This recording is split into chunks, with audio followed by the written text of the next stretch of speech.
చిన్న వయసులోనే నాన్నను కోల్పోయి అమ్మ ఉద్యోగానికి వెళ్తే 12 సంవత్సరాల పిల్లాడు వంటగది పట్టాల్సి వచ్చింది. తర్వాత అమ్మ ఇంకో పెళ్లి చేసుకోవడం వల్ల ఇంటి నుండే బయటికి రావాల్సి వచ్చింది. ట్రైన్లు తొడవడం నుండి టైర్లు మార్చడం వరకు అన్నీ చేశాడు.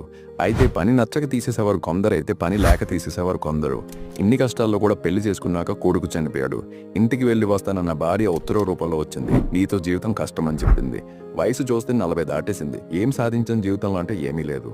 తనకి బాగా తెలిసింది ఒక్కటే, చికెన్ చేయడం. ఒక చిన్న స్టోర్ పెట్టాడు. స్టోర్ బాగానే నడుస్తుందనే టైంకి గవర్నమెంట్ రోడ్డు మార్చడంతో మొత్తం సేల్ పడిపోయింది. చేసేదేమీ లేక ఇంకిదంతా కాదు అని సూసైడ్ చేసుకోవడానికి వెళ్ళాడు. కానీ ఎందుకో తెలీదు, ఒక్క నిమిషం జీవితం మొత్తం తిరగేసుకొని ఆలోచించాడు. జీవితాన్ని తిరగరాయాలని ఫిక్స్ అయ్యాడు. తన రెసిపీ పట్టుకుని మొత్తం అమెరికాలో 1009 మంది దగ్గరికి వెళ్ళి ముఖం మీద నువ్వు వద్దు నీ చికెన్ వద్దు అని అనిపించుకొని ఒక్కడ అవకాశం ఇవ్వడం వల్ల 10 సంవత్సరాల్లో ప్రపంచం మొత్తం వ్యాపించాడు. ఆయనే KFC ఓనర్ అయిన కొలనల్ శాండ్రస్. 65 సంవత్సరాలకి సక్సెస్ చూశాడు. మనం ఏమో ఈ రోజు